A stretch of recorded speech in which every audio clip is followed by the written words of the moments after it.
Howdly doodly, y'all.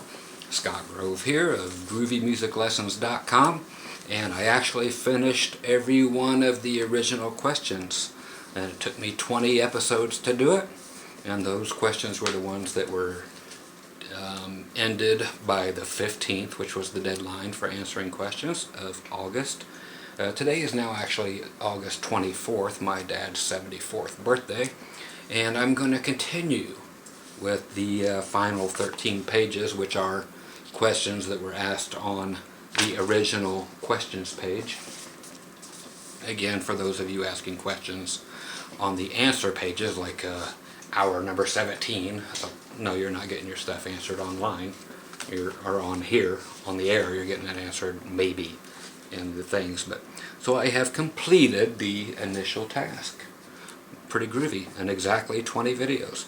So here comes hour 21 with 13 more pages to go, and I will do these, and that will be the end of that, and then we'll come up with something else fun. Okay, so right away some of this gets kind of fun, so, and these people know what I'm talking about. Okay, so there's a guy here by the name of Lick My Fucking Nuts. Lick my fucking nuts. And he just asks, can we be friends? Well, I guess we'll find out, my friend, huh? I'll call you my friend for now, but again, just to remind everybody, I hate everybody until they give me a reason to like them. That is my philosophy in life. So we'll find out. So let's earn a friendship, okay? And then Michael Portraits comes in, replying to him. Now that is a screen name, and I dig the retro Zappa thing you have going on. So he's kind of, so I Lick My Fucking Nuts does have a kind of a Zappa-esque look going on right there. Okay, but here comes the fun one. Also from Michael Portraits, since I have actually finished the first whole section. It says, from Michael, there is no fucking way in hell Groovy will ever be able to answer all these endless dumbass questions. I'd eat a dead goat's dick if he came even close. That's how sure I am of it. Alright, somebody get out the Tabasco sauce. Michael has some Michael has some dead goat dick to eat, because I completed them. Now I'm doing extra credit. Okay, so dead goat dick from Michael. With some hot sauce, man. Okay, let's go up to Santa Garrick. I find you very smart and enjoy learning from you. I'm 65 years old. Cool. 65 years young, he says. Started playing the piano at age 6 for 10.5 years. Then I started playing guitar. Yes, I am good.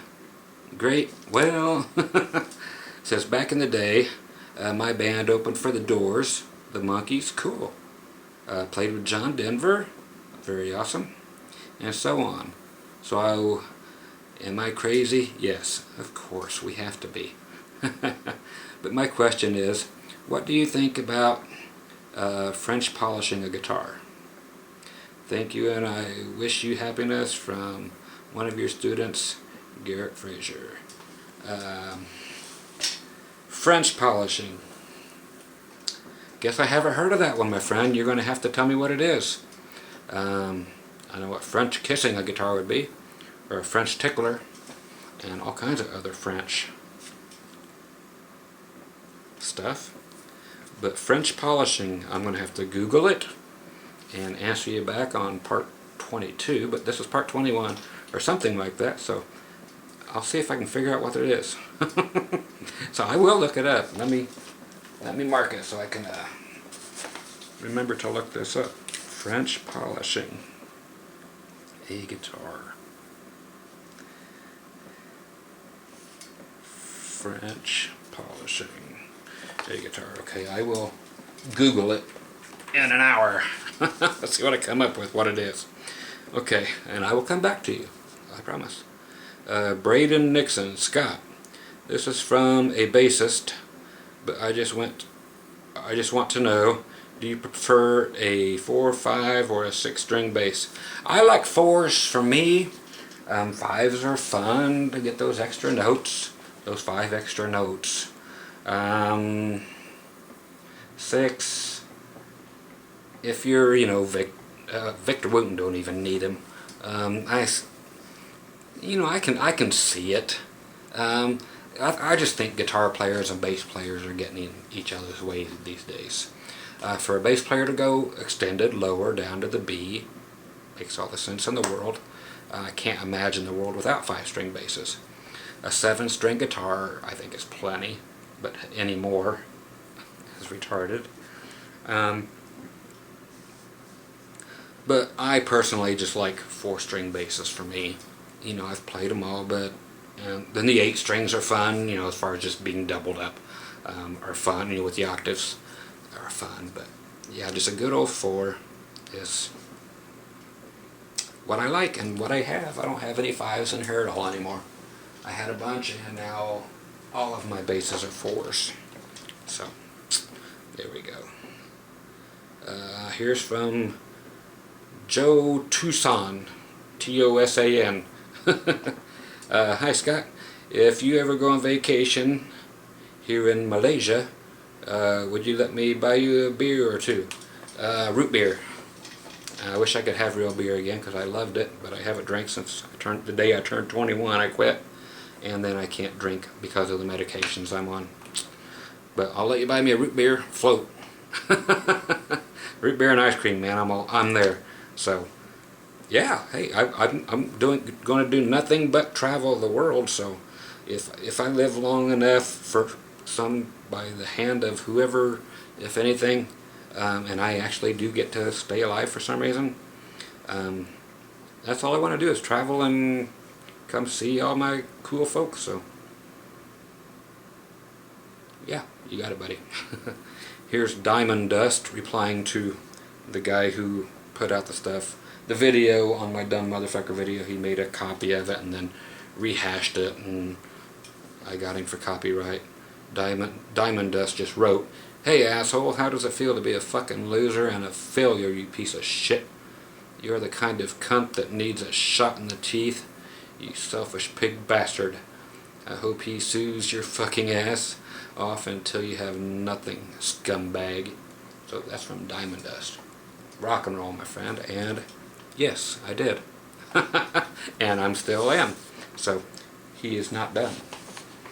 Okay, I put that over there so I can remember to look up the French cleaning of a guitar. I gotta figure that out. Okay, let's go to, I don't know if it's supposed to be a purple. Oh. And from Diamond Dust, same thing. If I come to Canada, can he buy me a root beer float? You bet. What did I drink up there? Labatt's. That's where I was at. I was actually in Fernie, British Columbia when I turned 21. And of course the drinking age up there was only 18 at the time, I think. So it didn't matter. But yeah, I quit smoking dope and quit doing coke and quit drinking and everything all on my 21st birthday. Just for the pure fact that I didn't want to end up like 98% of the crowd looked to me. So didn't want to go down the aisle. So thanks again, Diamond Dust, my friend. Here's from Purple DC1. I don't know if it means Purple Dick 1. Just Purple DC1. Scott, not trying to be a smart ass. Why not? I am. I'm asking because I simply can't figure it out. I'm not a believer in tone woods equaling a certain tone, as wood isn't magnetic. Correct. In electric instruments, it doesn't do anything. But I've noticed nearly all pickups are microphonic to a degree, and as such will pick up on knocking and tapping on the body of the guitar. That's something actually different, my friend. People have tried to tell me that this is where the tone of the wood comes from and comes into play. No, not at all. And that is their proof that wood makes a difference. What do I say? You know, you say you're a dumb motherfucker to them. People who knock on a piece of wood, even knocking is not magnetic. So it is nothing. That is nothing that gets back into the strings. Never will anything in your guitar make that loud of a noise that will, I mean, it's all been 100% scanned, meaning on, there goes my brain again, I'll get it in just a second, frequency analyzers for all this stuff has been proven over and over again with 0% shadow of a doubt that woods make zero difference in the tone of an electric guitar. It's been done to death. So just tell them that. And it has. And it's been known since electric guitars were made, and since they started potting the pickups, you know, that took everything out, and electric guitars are designed to totally eliminate that whole thing. So, you know, the first ones that were stuck into hollow body or archtop guitars, very microphonic, everything made a difference, but we've since learned to tame that, and that was the purpose of an electric guitar, was to not make the wood make a difference. That's what Les Paul and Leo Fender and Rickenbacker, everybody, they set out to do that because they knew that it didn't make a difference, and they posted it, they wrote it, it's published, it's everywhere. All the findings are done with a gazillion guitars, and they, you know, with different woods, using the same pots, the same pickups, not some like them, but the exact same ones, because tolerance levels in pots and stuff are, you know, could be 20% variance one way or the other, just the tone of the pots, okay, and the capacitors and everything else. So yeah, it's been disproven totally. So just tell them they're guitarded. So knocking is nothing but a way of coming into a house. It has nothing to do with guitars. That's that. Okay, here's B Stern with 3 more things. Hi Scott. Hey B. What's the best way to fly? Oh, with a guitar in a standard hard case. Overhead storage checked. Kind of leery about checking it, as these days the overhead storage is always full by the time I get to my seat. Any other options? Dude, and this is exactly why Anvil and Calzone and all these flight cases were made. And then you check them. And that's these industrial strength things like this. Okay, so a dump truck could run over them and not crush them. It's the only way to do it. There are always, if you put them in the plane, the gig bags, but that sucks. Some people actually buy the seat next to it if you want to pay the many $100s. But best thing to do is pay that few $100s and get a nice flight case actually made for your guitar. And you can actually have just a flight case made for your guitar case. Okay? So you just get a standard size guitar case of whatever it's going to be, and you put your case inside that flight case, and then you are majorly set. And check it. Okay, so that's the best way to go by far. That's the way the big boys do it, and nothing will happen to your guitar. Also from him, he continues, says, I'm traveling to LA in October. Noticed my last trip most of the guitar shops on Sunset are gone. Any good must-visit shops that you would recommend? And LA, well, of course you have to go to, well, you have to call and get if you're looking for vintage, I don't know. There's a couple, but you have to go to Fretted Americana. Okay, so check over there, just look up Fretted Americana. That's where the serious guitars are, so that's the must-see. So that's where you're going to find the guitars of all guitars. And there's one other place, and I bought a guitar from them, but I can't remember what the hell it is. I'll find out and I'll put it back on. I have to ask my buddy Don Thorvand. He'll tell me the name of it again. That's just my brain not working. And one more from Mr. Stern. How about some groupie stories, road stories? The freakier the better. You got 'em, buddy. I got a whole soap opera of those coming up. Okay, from Kyle Swatters. Swat. Shakira. I'd smack that. Okay, did I say smack that or tap that? Either way. Kyle Swatters, do you have any kids? No. Would I ever want any? No. And if so, do they love guitars as much as you do? No kids for me. I don't even like children at all, in any way, shape, or form. So, here's from Falling Stairs 50. Got a couple of them. I've been looking into buying a classical guitar, and from the research I've decided that most people online are fucking morons. That is true. So my question is, can you recommend a couple of classical guitars to me? I can, but I don't know your spending limits or what you're looking for. If you're looking for actually full-size classical neck with the concave radius or what. Of course, there's always the Cordoba line. If you're actually looking for a Mexican type of thing, or if you're looking for the typical Yamaha stuff, or what, I'm in the market for one myself.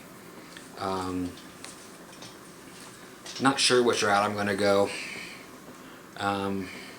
There are so many that do the thinner necks, meaning, you know, at the nut, and then with a flat radius instead of a concave radius.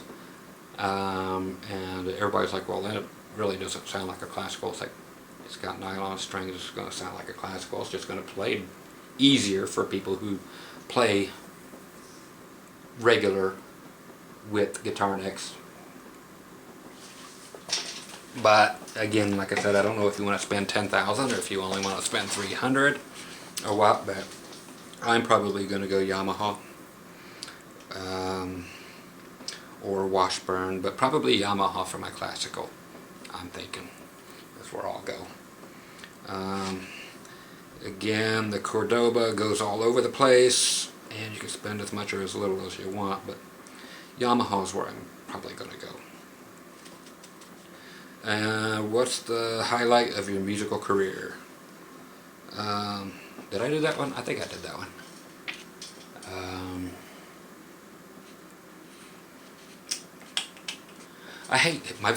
One of my favorite memories was actually just the time when I would be playing pedal steel guitar, you know, doing Your Cheating Heart, and I would always use the blood capsules, same that Gene Simmons would use, and I would spit blood during the middle of Your Cheating Heart at all the country shows. So I'm just going to give you that answer because it's just such a fun thing and it needs to be mentioned, and just to see the look on people's faces going around the dance floors or whatever, and I'm just going at it, and it's just dripping down and on the pedal steel, and it's great. I mean, you just have to. They thought I was on drugs, and I probably was, but it was great. Loved it. So I know that's not what you're looking for, but honestly, that's the part that made me feel like nothing else. You know, I don't care who I played with or who I played for or how many people I played for, or, you know, doing all the different TV appearances or what have you, or the Star Search bullshit or what have. None of it matches that same feeling as just seeing the faces on old codgers when you're spitting blood during Your Cheating Heart playing a pedal steel guitar. It's just, you know, like they say on TV, priceless. So there's that.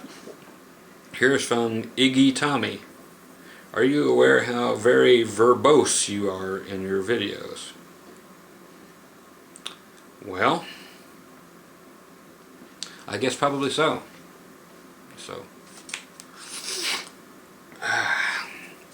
Okay, and now from Mike Landreth.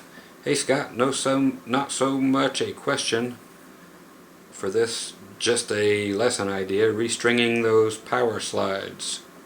Hey, finally somebody else talking about that again. And classical type guitars, the proper way.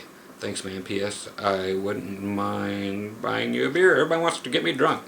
But I would take Rosie, my wife, and you to supper if we ever met. Anytime, dude. Yeah, I'll show you how to... God, I've got so many power slides. Here's one there. I got 3 within my reach. These right here, the Peavies. Such a great instrument. If nobody has one out there, look on my site. I've got a bunch of reviews on them and me playing them on different things, and all of my lap steel things are taught on those, and the dobro lessons, and with the dobro as well. And just super stuff. And then actually for the classical guitars, I don't know if I put them up here or if they're over. Dun, dun, dun, dun, dun. Oh, they're down there. I've got the shit. You're gonna love these. These are my, like, here's my violin strings. Here's some for the lap steel right there for the power slide. Here's my classical guitar strings. Here's my pedal steel guitar strings. Here's my Elixir banjo strings. But check this out, for on the classical guitars, yeah, I've got a few sets of strings here for them. Yeah, they got ball ends on them, so you don't have to tie them. I know you want to learn the right way, and I'll show you. But yeah, I use the ball ends on the classicals. It's like, why tie the son bitches when you could just run them through and be done with it? You know, hey, things have gotten advanced over the years, and I take advantage of them. But yeah, I'll teach you how to tie your tie. Okay, my friend. And yeah, supper, you got it. Here's Mr. Pasta Fish with a very Skeletor looking avatar. What are your opinions on the new country bullshit? Exactly. It's the whole big and rich thing I can't stand, and then everybody with the just balls to the wall distortion. People are playing their Flying V's and their Les Pauls and Marshalls everywhere. It's all about that instead of twang. You know, I want the twang and I want the crying again, and wife and the pickup and all that stuff. But no, I don't like it. Why do you think honky tonk is a dirty word in the industry today? I don't get it either. Why does it seem everything good in music seems to be either under the radar or forgotten?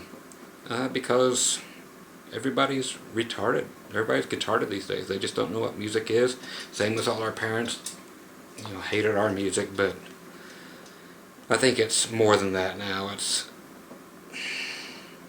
We're musicians. We know better. You know, our parents weren't my parents weren't musicians, so yeah, it's just out of hand. Country is alive and well on YouTube with some people, and Reverb Nation you can hear good old country, but that's the only place you can get it. It's just sad.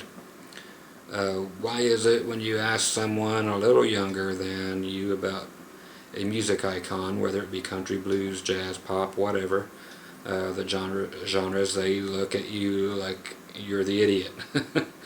Just wanted to hear your opinions of the music industry as a whole. I think the music industry as a whole.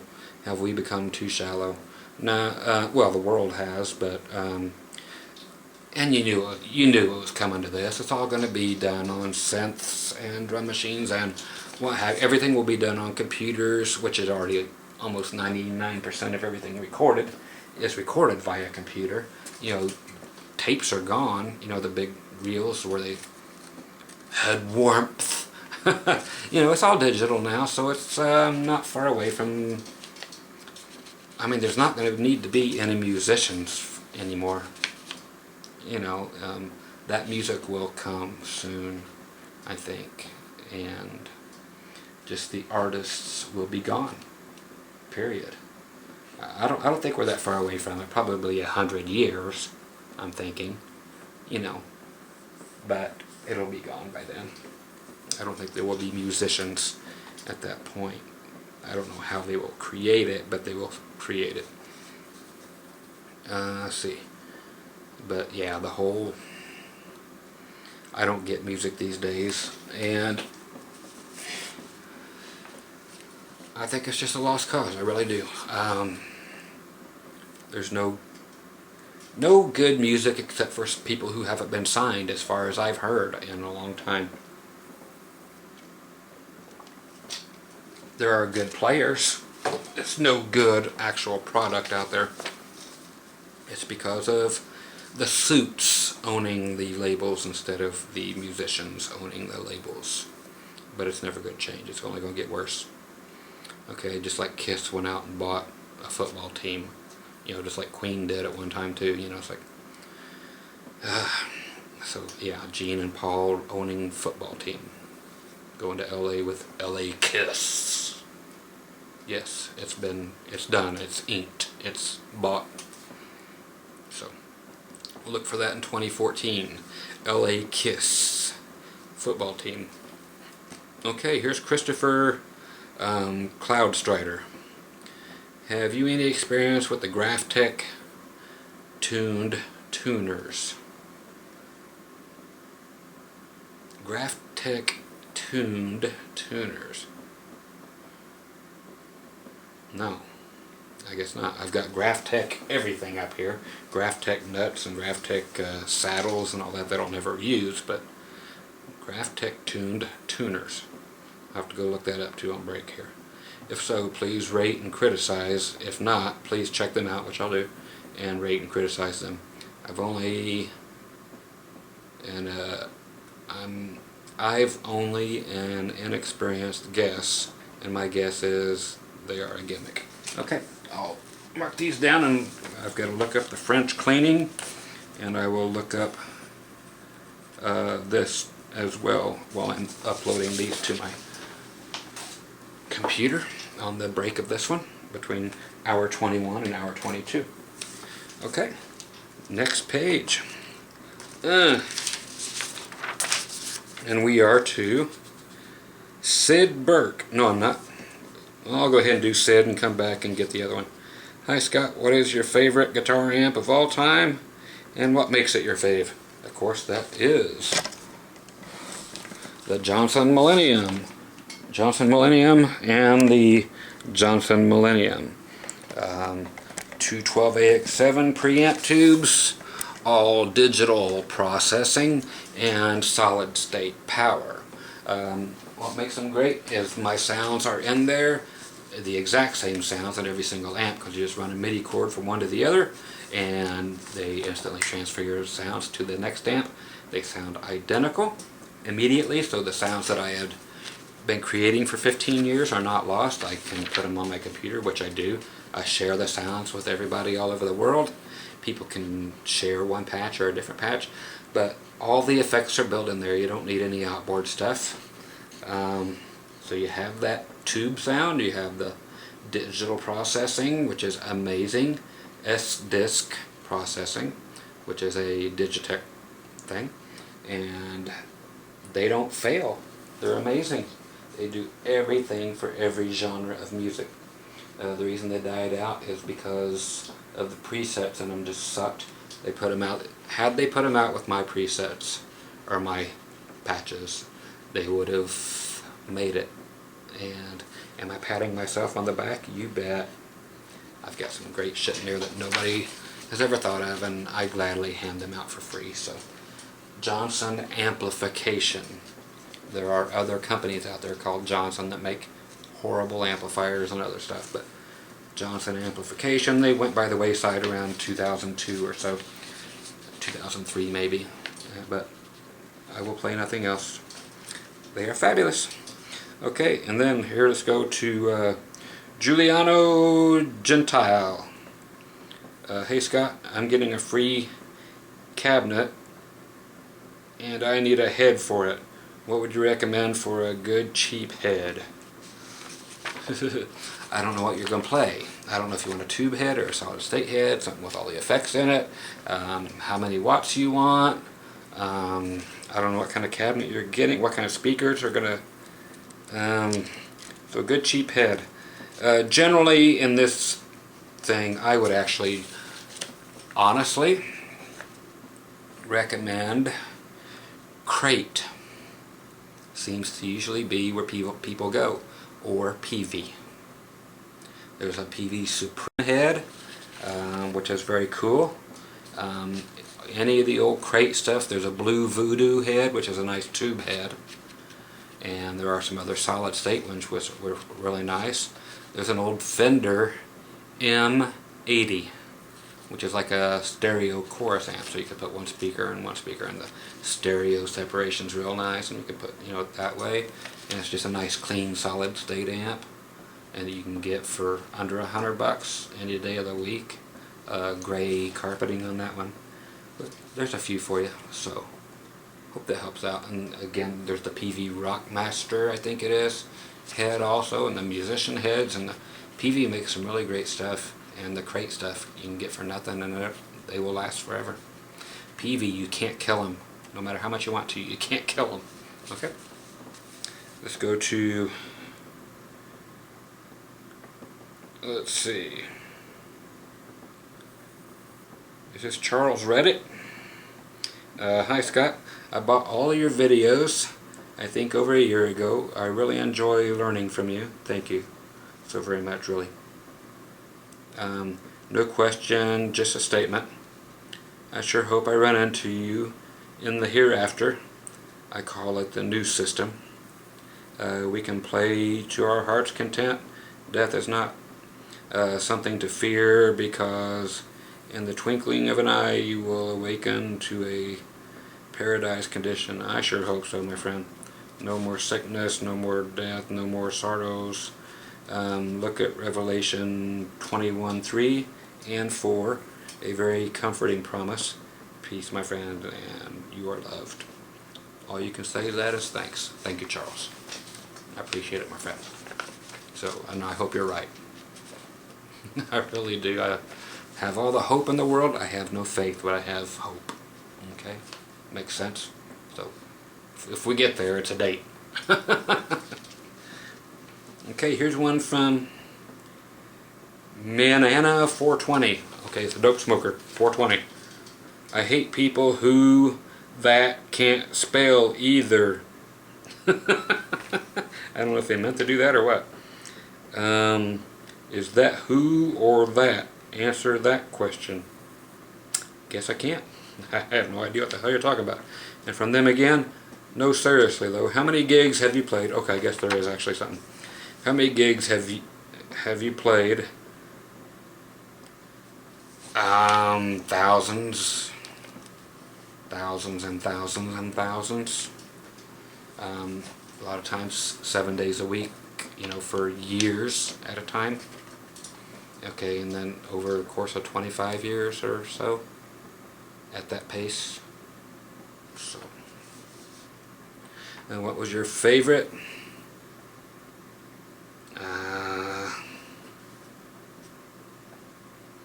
Okay, he asked, am I single? Yeah. Oh, no. It depends on what day you ask me. No, I'm teasing. No, I'm happily married for many moons to my third wife. And do you shop at Guitar Center? No. No pennies, no dimes, nothing goes to Guitar Center. And don't forget, they own Musician's Friend and the Music 123 and all those magazine places. They own all that too, so don't give your money to them people. It's just a horrible, horrible, horrible way to have a business. It's just horrible. Did I mention horrible? Let's see, what was your favorite gig, I guess?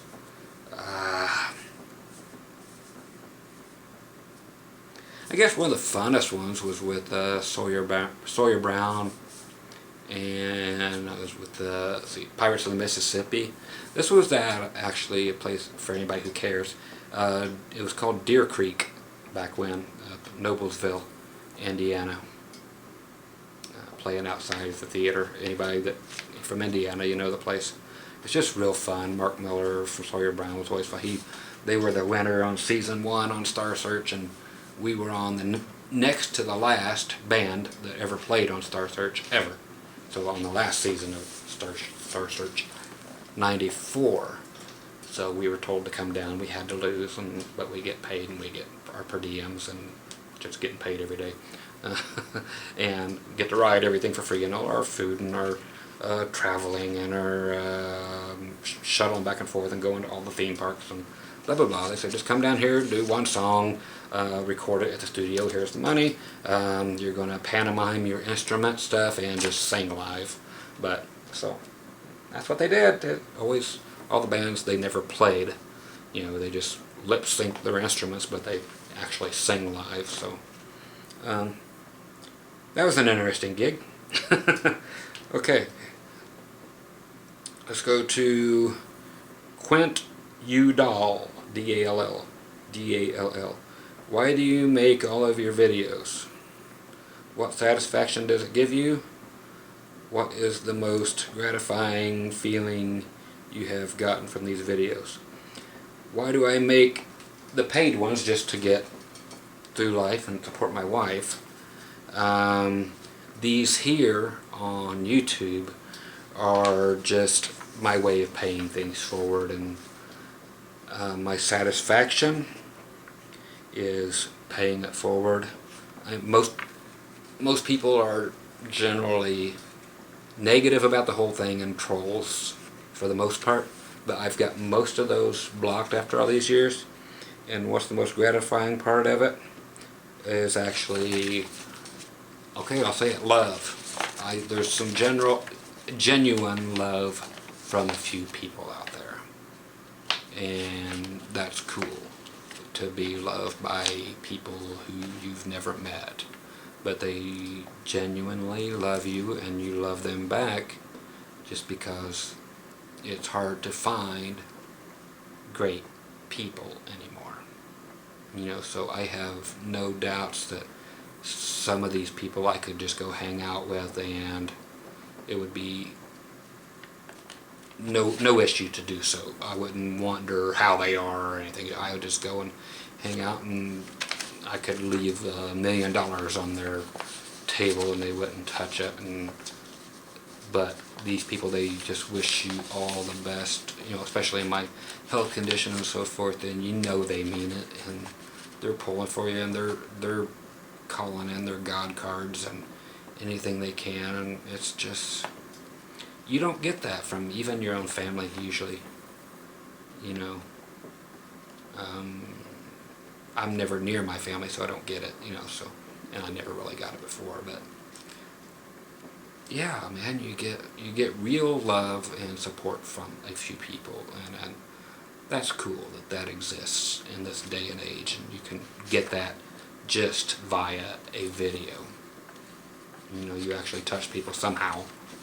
You know, they see through my angry disposition some days and just my bad days and just whatever. They just know me, and vice versa, and that's the biggest thing you get from it, is just unconditional love because of music, you know. So the best thing you can learn being a musician isn't a song or notes. It's to actually just love and be loved, because it's just music and you're sharing it with people, and you just have an honest love for that, and it just brings people together. You know, corny as it may sound, that's the real answer. So there you go, my friend.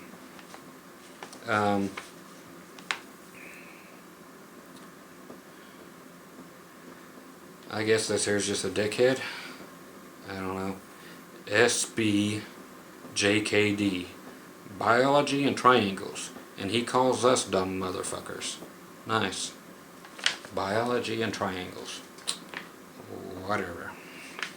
Okay, so I guess I'll block that person too. I'll just circle it and write block, so I can do that while I'm uploading. So you're getting blocked, whoever that was. Again, that was SBJKD. My guess is, like every other moron out there, they just made up a new name to post the one thing, and then That's it. And they're not going to let me block their real screen name. A lot of cowards out there, my friends. A lot of cowards. Okay. Paul Smith asked, did you sell all of your Roadstars? Yes, I did. The Ibanez's. All gone. Amazing, amazing, amazing guitars. Can't keep them. Can't keep them all. But I hope somebody's enjoying them. Here's Hero, or yeah, Hero Hat. Weird. Okay. Hi, Scott. Hey. Why don't you buy vintage guitars like 50s and 60s as investments? Oh, I'm getting ready to. That's, totally the plan. So I won't play them because they suck, as far as I'm concerned.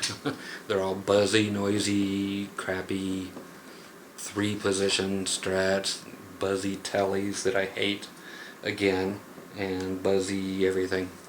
Old Gibson bullshit and nothing that I like, but it's collectible and people will pay my wife money for it after I'm dead and gone. So yeah, they're totally on my bucket list. So they're coming up next, actually. So gonna grab the typical crap. So they will be here soon. Here's, don't know, this looks like Chiroleal, Ciroleal. Hey, Scott. Hey, that name. Just wondering if you ever did psychotherapy or something like that, and what the therapist might have said about your guitar collecting habit, which we call GAS, I'm actually calling it, which everybody calls it, which is Guitar Acquisition Syndrome. Have a nice one. They actually said, great, as long as you can afford it and all that. And it's like, no problem there. They said, does your wife care? I said, nope, we have 2 separate bank accounts. She can't touch my money, I can't touch hers. She takes care of her kids and grandkids, and I take care of me and all the bills and her. But she is on my bank thing as a trustee for, or a POA when I die. So she can have all that money then. But until then, we have totally separate bank accounts, and I can buy. Said, yeah, sounds like a very healthy thing. My dad does the same thing with him and his wife. Separate accounts. If they can't pay their half, they don't get anything nice. If my wife wants to take care of her kids and grandkids, then she don't get to buy herself something nice. If she knows if she wants something, she can just ask me for it. But she never has asked me for anything. And so as far as the guitar, she goes, do you have enough? I was like, never. But I get to a point and then I sell them all, then I redo it and I sell it all. It's just fun. So the therapist said, well, whatever floats your boat. I said, this floats my boat. I said, cool. So I'm lucky that way. It's all under control and everything's cool. And yes, I did the whole psychotherapy thing many times. Here's James Clark. Hi, Scott. Hey, James. Says, my question or questions for you are, who are or were your musical influences and what inspired you to play the guitar? Again, as far as influences, it was Ace Frehley or Kiss that got me to playing. Well, Mom got me to playing guitar because she just stuck me in guitar lessons playing acoustic, and then the old thing from a few 20-some hours ago was when I got my first Kiss albums, my 3-set from the originals, and then my stepbrother got the Live 2 album that year, and then we both became huge Kiss freaks, and we both started playing electric guitars at that point, and no stopping us from then. It was just bombastic and just the look, and it was just crazy, no stopping it. And so that was my only really influence, was Ace Frehley, and then Chuck Berry actually. So just all the, I can't say all the other people because there was only a couple. Chuck Berry, Ace Frehley, Luther Perkins with Johnny Cash from originally. That'd be about it. And also, if you don't mind me asking, what are some of the people I've worked with? And I've done a whole bunch of those already, so I'm sure you've seen them from episode 1. I also did some research on my own and found out that you were right about Dan Huff, of course. For those of you who don't know, Dan Huff, one of Nashville's premier guitar players. There's only a couple there, and I'm sure you know the others. About as far the bands, the people who play on like 90% of every country album ever made. They just call on the same guys, you know. So Dan's one of two guitar players, they call it, for everything. Of course, Brent Mason being the other. Glenn Worf on bass. You get John Jarvis on keyboards. You get drums, Eddie Bears. You'll get Mark O'Connor on fiddle. Paul Franklin on pedal steel. They just call on the same people because they write hits all the time, and it's the cheapest way to do it, even though they charge like 5 times what the union scale rate is, because these are the guys that play on all the hits, so they can record a whole entire album, like 3 albums for different people in one day, the whole album, and come up with the hooks and everything and just play it perfectly in 1 or 2 takes, and they are gone, you know, for the whole album. It's just nuts. So yeah, the Dan Huff is one of them. Scott, you know your shit, and I've never doubted you on that one. I truly look up to you, my friend, with your wisdom and knowledge. I just wish there were more people like you in this cruel world. Shine on. Thank you, James. I appreciate that, man. Somebody gets it. You know, understands, you know, no matter how messed up or abrasive or whatever I may come off as, I'm really just passionate, is it, and it's mistaken for so many other things all the time, but it seems like you get it. I'm just frustrated, I guess, because people just won't listen, you know. But you get it, and that makes my day. It really does. So, Mr. James Clark, thank you for making my day. I honestly appreciate that. And again, for somebody that asked earlier, this is why I make these videos. I mean, somebody gets it, and that's going to transfer to somebody else, and they'll tell 2 friends, and they'll tell 2 friends. But no, that's heart stuff. That's good stuff. Here's Daniel FJALL. Says, you were talking about being very intelligent. Could you tell us more about that? Yeah, I'm intelligent. Okay, there you go. Did you do some test, or is it just something that you've noticed? Has a stroke affected your intelligence, and if so, how? It's just something I've noticed. I have like God, I can remember everything, or I could, and I still, let me see where I'm at. Yeah, I can talk to you for a while. Again, in school, I didn't do any homework, none, 0. Didn't crack a book, never took one out of my locker.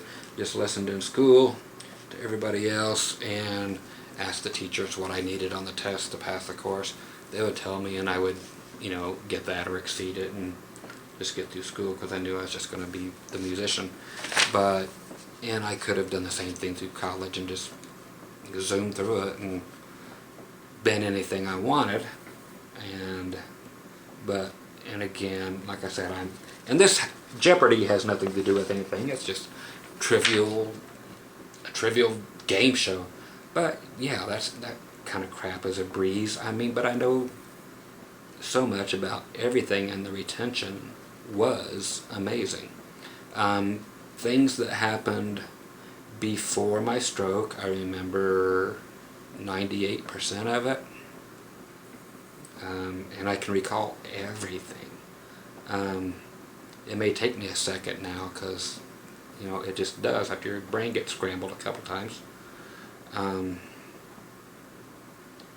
Now I can't I remember musical stuff more than anything else, but I can't remember movies that I just watched today or yesterday, or conversation I had yesterday of any part that's major important. Like if somebody told me my dad died today, I would probably forget in a half an hour, and they would honestly have to tell me again. It's that bad. So, you know, short term gets bad with the older you get, but not like when you have a couple strokes. And I'm just glad that I'm not too freaked out. I mean, or disfigured or vegetableized or anything at the moment, and so many hateful people on here just are always calling BS on this whole thing, and again, I let them get to me too much, and I'm smarter than that, but I can't control that. You know, it's a whole new world now, and I am traumatized that I am somewhat retarded in my past 7 years of retention.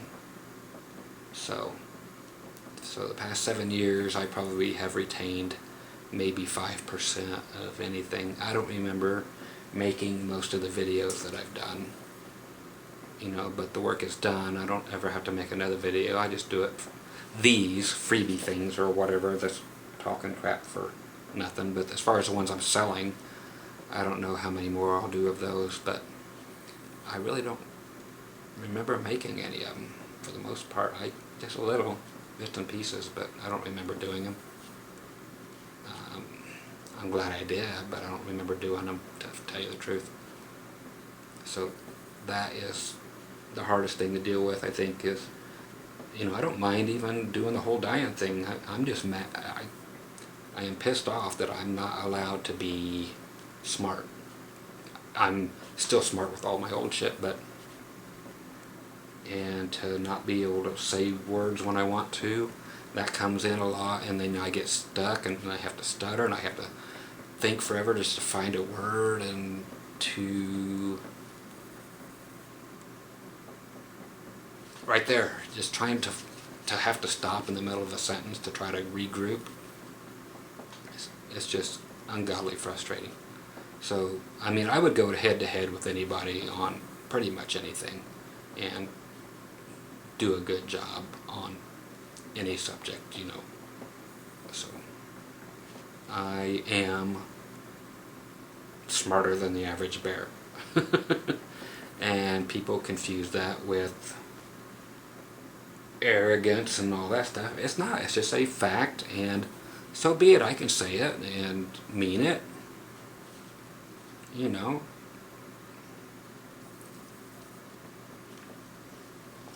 You know, the tests and stuff proved it from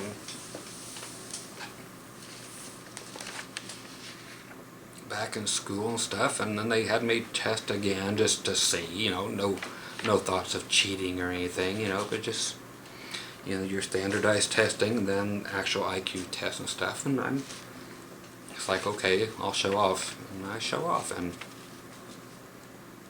so I know what I know, and now it sucks, but I still know what I knew.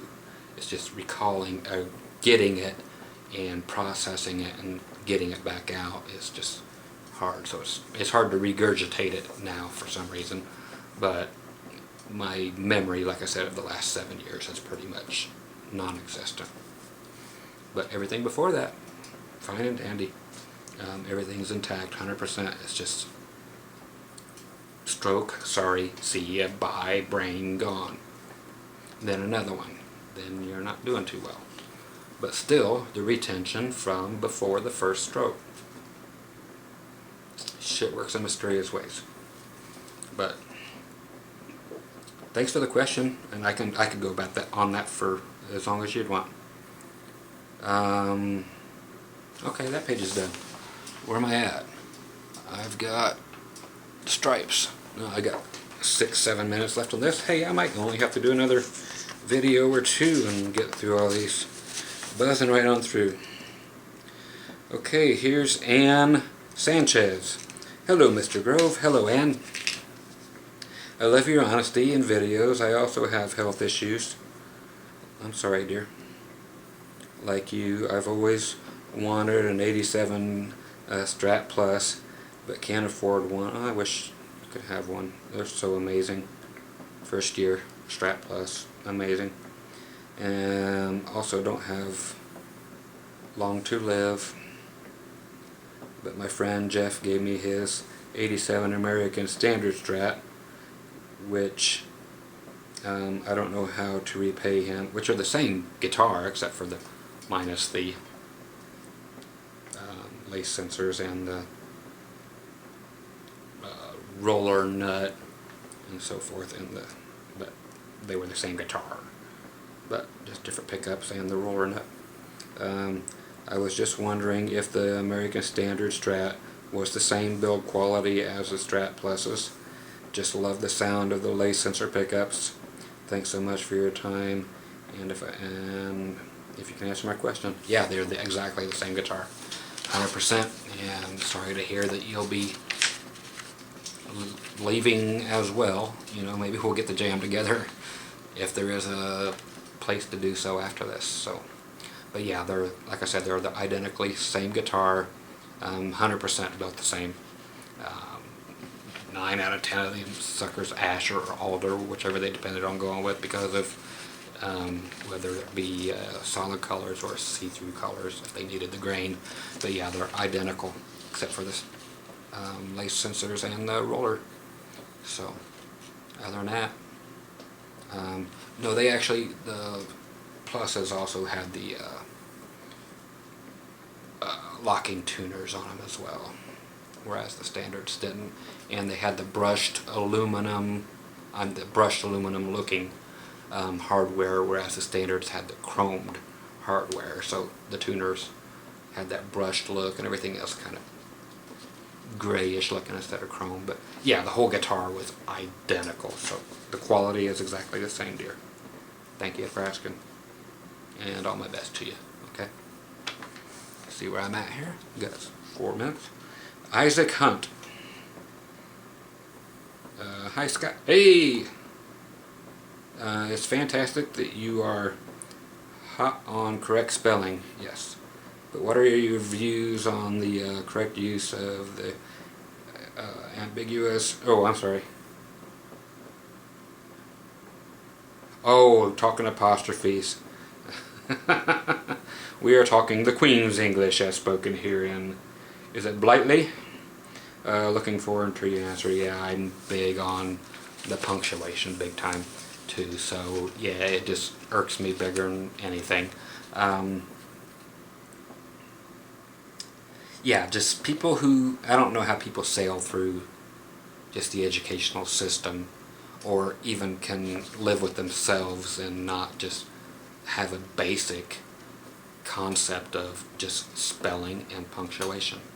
It fries my mind, and it just, I mean, bothers me way more than it should. And again, yes, I am a spelling Nazi and a grammar Nazi, and so be it. You know, I'm allowed to be. It's a free world. You're allowed to do anything the government tells you you can do. But yeah, it bugs the shit out of me. Every single bit of punctuation, everything period to do with improper English or spelling freaks me the hell out. Okay, I got 2 minutes here to get through a couple. Well, same guy here. We got Chris Greenman. He got 2 things. It says Gibson RD Artist. I love them. Had a couple. Don't have any now, but did you ever have it? Yes, I did. If yes, what is your opinion? I thought they were great. I had the one with the Moog electronics and the compression and everything built in. If no, why didn't you? Okay. Since I saw that video you made last year about your guitar collection, I was curious about this. Yeah, because one should have been in there with all the Norlin years I was using, or saving, collecting. Unlike most people, you kind of like the Norlin years, Gibson. Yeah, I love them. You don't have the reverse and weird shaped guitar phobia. You like a lot of sound options on guitars, and you prefer brighter sounding pickups. Yes, I do. Just twang.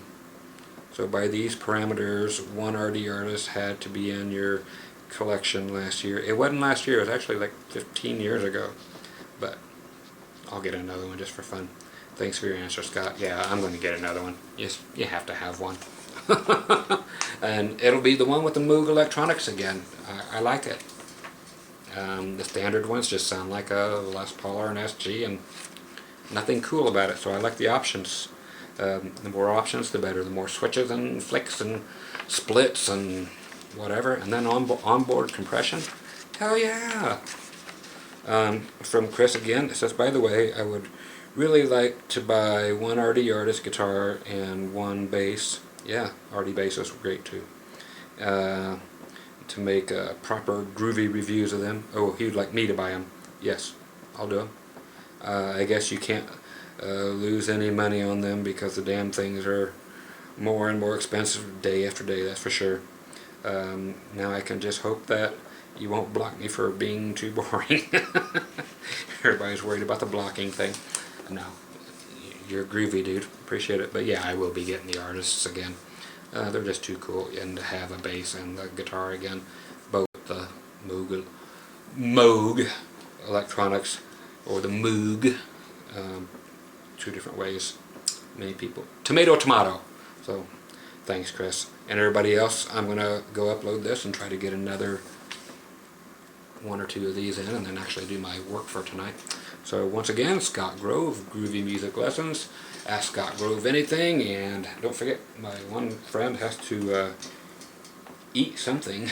I can't remember what it was, and I'm going to look up a couple things real quick and ban a couple people, and I'll be back with our, whatever it was. I think this was hour 21 right here, if I'm not mistaken. Yeah, this is hour 21.